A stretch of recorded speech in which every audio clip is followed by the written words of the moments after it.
Ora guys, ini ada Toshiba ya guys ya. Tuh tipenya guys ya. Nah ini disuruh servis nggak ada suara dan ini udah bener ya guys ya. Nah kendalanya itu ini adalah di prosesor ya guys ya. Tapi bukan prosesor ya, bukan di prosesornya tapi di sistem dari prosesornya itu RAM ya. Lebih tepatnya RAM.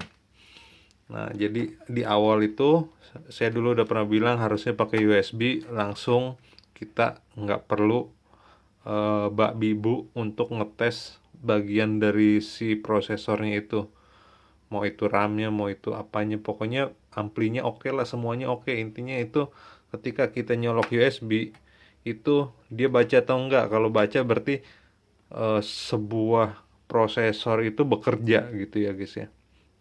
Nah ini di awal ini nggak ada USB-nya ya guys ya. Nah itu adanya memori apa tuh, begitu tuh guys ya, udah nggak ada ya guys. Nah, sebenarnya bisa juga dari sini, dari memori ini ya guys.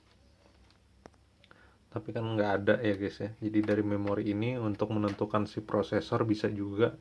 Nah, tapi karena ini nggak ada, nah itu bisa kita lihat dari DVD ya sebenarnya. Tapi DVD itu nggak akurat untuk ngecek si prosesor. Karena kalau DVD-nya nggak baca pun, prosesor belum tentu rusak.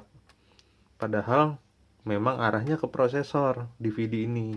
Kenapa seperti itu? Karena terlalu banyak kemungkinan guys ya. Bisa dari mekaniknya, atau dinamonya muternya, atau macam-macam lensanya itu, mata lensanya gitu. Jadi kalau mata lensanya nggak baca, belum tentu si DVD-nya IC prosesor DVD-nya yang kena gitu. Nah, itu kesulitannya kalau kita membaca, melihat kerusakan dari DVD gitu. Tapi kalau pakai USB atau ini, itu kan nggak ada mekanisme, guys.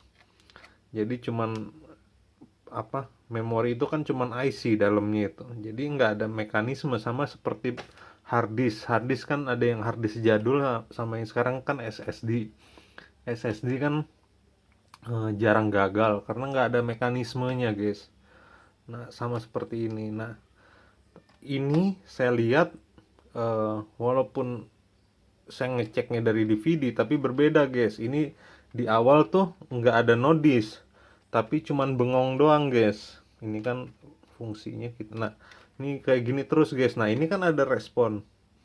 Nah ini di awal tuh nggak ada kayak begini, pindah-pindah nodis reading nodis gitu ya. Jadi cuman bener-bener menu DVD doang gitu, bengong aja, nggak ngapa-ngapain, dibuka nggak bisa, apa nggak bisa, cuman DVD doang. Kalau ini kan ini tombolnya nanti saya ganti ya.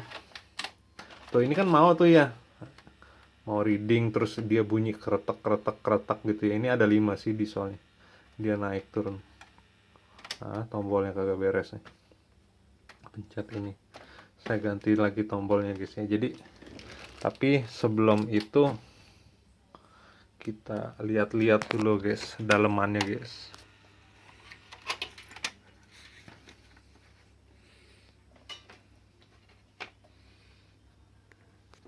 Nah ini mekaniknya tebel ya guys ya, karena dia 5 CD tumpuk ya guys ya, bukan yang gitu ya, yang kayak pizza, bukan yang kayak pizza ya guys ya. Nah, saya pause dulu ya. Ini ya guys. Nah jadi kalau ini controller lah ya, ini untuk sistem, semua sistem kerja tuh di sini guys.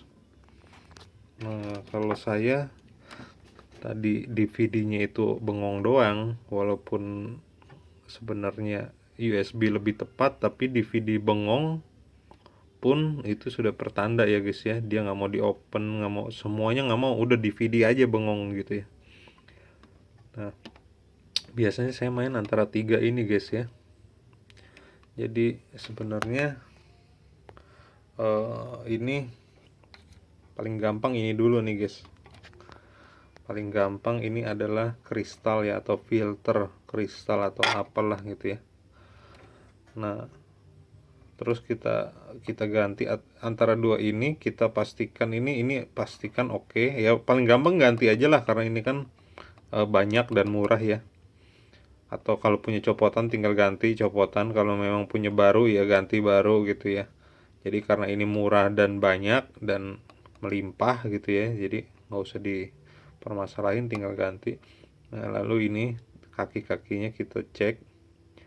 Nah cuman saya udah saya solder bagian sini doang, ini kan bersih tuh ya kelihatannya ya, kalau ini kan kotor ya. Saya cuman solder bagian sini aja. Nah, ternyata masih sama, nggak mau ya. Ini belum saya ganti karena posisinya saya harus males ya guys ya, bongkar semua ini baut dari sininya, saya harus copot. Nah ini ya, jadi saya nggak ganti, saya solder semua, ternyata sama ya guys ya. Nah ini saya langsung ganti nih guys. Nah ternyata berhasil guys, setelah ganti RAM ya guys ya. Alhamdulillah, jadi masalahnya cuma RAM. Semua langsung ngebaca, bukan ngebaca, respon ya, semua langsung ngerespon ya DVD-nya. Cuman oh iya, ini kita lihat dulu nih guys, ini ternyata nggak ketahuan ya pakai IC powernya model kayak gimana. Yang jelas ini dia ada di bawah, di kolong ya guys ya, di kolong.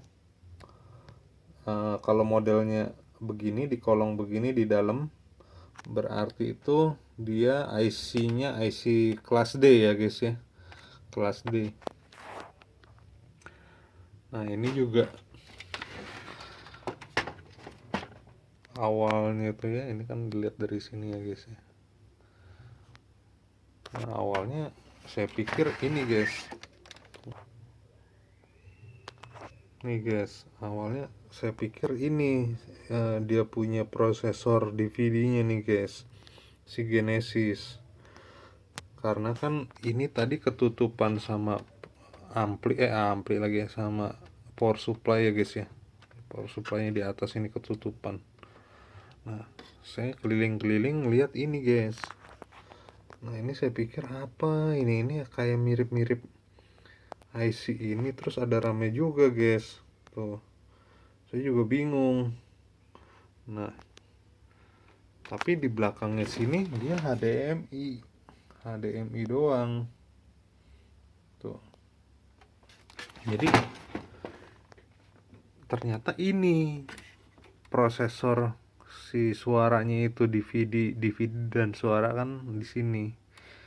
Nah, masa iya guys HDMI dia mesti pakai IC segede gaban begini guys, yang kakinya seabrak begini. Saya bingung ya guys, ngapain dia ya guys.